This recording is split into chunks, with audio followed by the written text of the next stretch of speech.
Could the New York Knicks make a trade before the NBA trade deadline coming up in a couple of months? I think they will. This man right here, Leon Rose, when he took over as the president of best basketball operations for the New York Knicks, his plan was to trade for a star. And he has done and made moves to really cement that plan.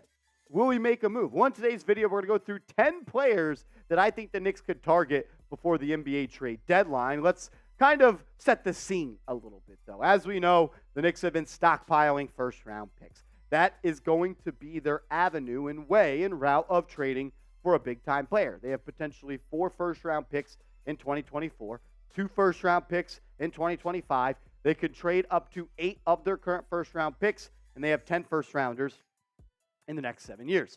They have 4 picks in 2024, but 3 of them are protected. They own the rights to the Dallas Mavericks pick, which is top 10 protected. They also own the rights to the Detroit Pistons pick, which is top 18 protected, and also the Wizards pick, which is top 12, and they have their own. So they could potentially have 4 first-round picks coming up this year. Before I share my list of 10 players I think the Knicks could trade for prior to the NBA trade deadline and around the NBA trade deadline, I want you to name someone you want to see on the New York Knicks. Who do you want the Knicks to trade for?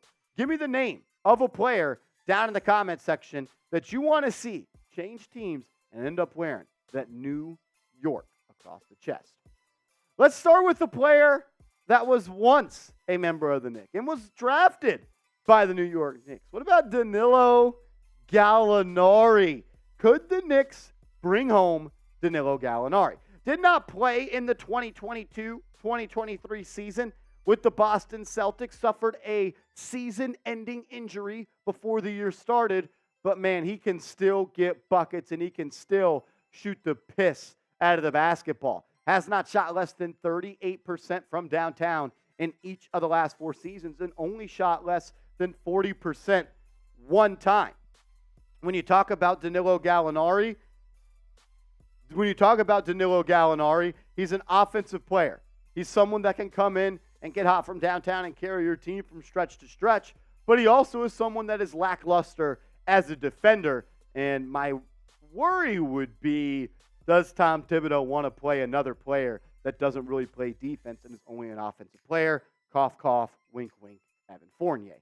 Another shooter, though, that I think is going to be on the market when the NBA trade deadline gets here is Bojan Bogdanovic of the Detroit Pistons. I call him a professional scorer because that is what he is. He's one of the best in the business at putting the biscuit in the basket, especially from downtown. I mean, what he did this last year for Detroit was crazy. 21.6 points per game, 48.8% from downtown, and he shot 41% from 3 on 6 threes per night. The dude hasn't shot less than 38.7% in the past 4 seasons. He hasn't shot less than 6 threes a night. He is a flamethrower from downtown. Adding a shooter like that off the bench for the Knicks could really change up this lineup. Another reason I like Bojan is because he is a complimentary scorer. He doesn't need the ball to be that effective. I mean, the guy on catch and shoot threes shot 45.5%, so you could put him on the court with Randall and Brunson, 2 of the players in the NBA that were double-teamed the most last year, and you're going to have a wide-open Bogdanovic ready to fire from deep. Let's talk about another shooter that the Knicks could go out and target, and we're going to focus on Buddy Hield, the sharpshooter from downtown who was a member of the Indiana Pacers. Just like these other guys, he is a difference maker from beyond the arc. 42.5% for Buddy Hield this past year. I worry about Buddy Hield in the sense that there's been quotes and rumors that he doesn't want to come off the bench, but if he was to be a member of the New York Knicks, it would be to be that, a bench player. He's not in this starting lineup. You can't have Buddy Hield and Jalen Brunson in the backcourt starting, but man, him coming off the bench, getting up 6-7 threes a night, knocking them down at a 43% clip, yeah, I would be cool with that. So I want you guys to pick a shooter. We've talked about 3. We've got a big wing in Gallinari, another big wing in Bojan Bogdanovic, and then you got a shooting guard, a small guard in Buddy Hield.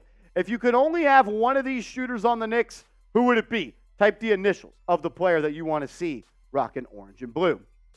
What about a veteran scorer that may be on the way out of his current situation in DeMar DeRozan. If the Knicks are looking for another guy that can go and create their own shot, get their shot off, and carry the offense from time to time and almost serve as kind of a backup point guard and a guy you can run your offense through, DeMar DeRozan, I think, could be a viable option.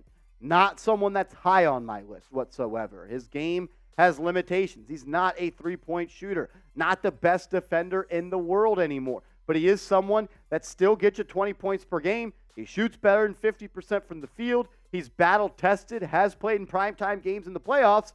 In the past 4 years, he's averaged 5 assists or more. So you could almost kind of run him as your backup point guard with that second unit, and he kind of be the big scorer that carries that unit for stretch to stretch. What about a 3-and-D wing that I think could evolve into more than that coming down the line? What about OG Anunoby? We've talked about OG a bunch on this channel before. I'm a big fan of his. Why? Because he's an elite defender, and he knocks down the three. Led the NBA in steals per game at 1.9 a night. Shot 48% from the field and 39% from downtown. And I think he's just scratching the surface of the type of player that he is going to be in this league. I could very well see a player like OG Anunoby being a guy that has a half-court game down the line in his NBA career, being able to put it on the deck once or twice and get to the cup and finish around the rim. I do have some worries about his game, though. He led the NBA in turnovers per drive. So he turns the ball over quite a bit when he attacks the basket. I also don't love that he's not really a guy that makes his teammates a whole lot better on the offensive end, whether that's because of the way he was used or whether the role he had. He doesn't create many scoring opportunities for his team, but he does things that the Knicks need. He's a great catch-and-shoot player, 41% from three. He's a marksman from the left and right corner, and he was third in the NBA in deflections. So you're getting the guy that was number one in steals, third in deflections. You're going to get a top 5 wing defender in the NBA that shoots 41% on catch-and-shoot threes. Yeah, that's going to be pretty solid, adding a player like that to this team. What about another Chicago Bull? We talked about DeMar DeRozan. What about Zach LaVine? Now, this is someone that I think can get traded coming up this season. He can score all over the court. He can get it done at all 3 levels. I mean, you talk about Zach LaVine. He's one of the most well-rounded offensive players in this league. And I already see the people in the chat saying, but Marshall, he doesn't want to be a Knick. Well, one, that was never said. It was said that Rich Paul and Clutch Sports don't want him to play for the Knicks, and that's because his beef with CAA. I do think at this point, though, Zach LaVine has been underrated by players in the NBA. Not players in the NBA, excuse me, media in the NBA. I think he's a top 6, top 5 shooting guard in the league. He's one of the best scorers that this league has, and he's able to get it done. You might complain about his contract. This is what it costs to do business, to pay a star, because that's what he is. And people say he's also injury prone. Well, he simply is not. Over the last 5 years, he's played more than 85% of games. A player that I am not a fan of is Karl-Anthony Towns, but doing my job, I know that he could be moved by the Timberwolves because, one, they gave up every asset that they had for Rudy Gobert, and the best way for them to replenish those assets is by trading Cat. I'm not a fan, but real recognize real, and he's one of the best offensive bigs this league has seen in a long time, shooting 36% from deep this year, 41% last year, while giving you 25 and 10 on 41% from three is pretty freaking wild. Thing is, he might be the worst pick-and-roll defender of all time. And I know I just said that Zach LaVine's contract isn't bad. It's not. This is a bad contract, though, in Karl-Anthony Towns. Never will I ever want to pay Karl-Anthony Towns 50, 54, 58, and $62 million. So for me, no, I am passing on Sir Purr. What about Pascal Siakam? There's been rumors that the Raptors are ready to move on from him and try a couple of new things this year. Maybe build more around Scotty Barnes. Maybe, keep OG Anunoby and see if Siakam, a guy that's going to be a free agent in the summer of 2024, maybe they look to move on from him. I like Siakam. I think he's a good player. I like that he continues to get better every single year, but it's the lack of an outside shot that concerns me. Can you have a team where your center and your power forward in 2023 and 2024 cannot make shots outside consistently. I'm not sure you can do that, but he would be an upgrade on the defensive end from Julius Randle, but it's a give and take. I don't know who's better, but I think Randle kind of fits what the Knicks want to do a little bit better on the offensive end because he can go get a bucket, at least in the regular season whenever he needs to. A player that I would love to see the New York Knicks trade for is Paul George, PG-13. I know he's old. I know he's injury prone, but I would risk it all for Paul George to be a member of the Knicks. I think if you had a starting lineup at a big three of Jalen Brunson, Paul George, and Julius Randle, that is a team that could compete for an NBA Finals, and I honestly think that that might make you the best team in the Eastern Conference. The thing with Paul George, though, is outside of injuries, he wants a new contract because if you look at the way his deal is structured right now, he's on a 2-year deal. He's going to be making $45.6 million this year, but $48.7 million next year, and it's a player option. Remember, the Knicks were in conversations back around the NBA draft with the Clippers about trading for Paul George. George said he wanted a contract extension. The Knicks did not want to do that, and the deal somewhat fell apart. But I'm not going to be shocked if they revisit these trade talks.